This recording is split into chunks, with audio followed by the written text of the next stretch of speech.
ওই আমি বাড়িতে এলে একটা জিনিস আমি খুব ইয়ে করি, আমার বাবা মাকে বলি যে আমি গ্যাসের রান্না আমি খাবো না, ঠিক আছে? তো বেশ কষিয়ে জমিয়ে, হ্যাঁ, উনুনে কাঠের জালে রান্নার মতো রান্না হয় না, ঠিক আছে? মা কি রান্না করছে গো? দেখাচ্ছি, হ্যাঁ, কি কি রান্না করছে এটা দেখি দেখি দেখি, এটা দেখি। এই যে, আরে কাউকে দেখাচ্ছি না, এটাকে ভিডিও বলে, ভিডিও, ঠিক আছে? এই যে এটা হচ্ছে মাছের, ও এটা হচ্ছে মাছের তেল দিয়ে লঙ্কা দিয়ে, আর হচ্ছে কি মা এটা বেগুন, ঠিক আছে?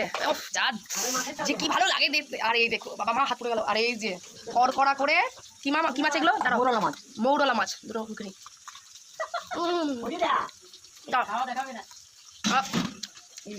হাত পড়ে গেল।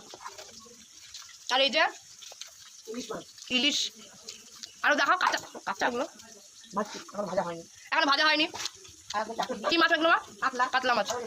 আর ওই যে ভাজা হচ্ছে কাঠের জালে, টক বগিয়ে ফুটবে, আদা জিরে লঙ্কা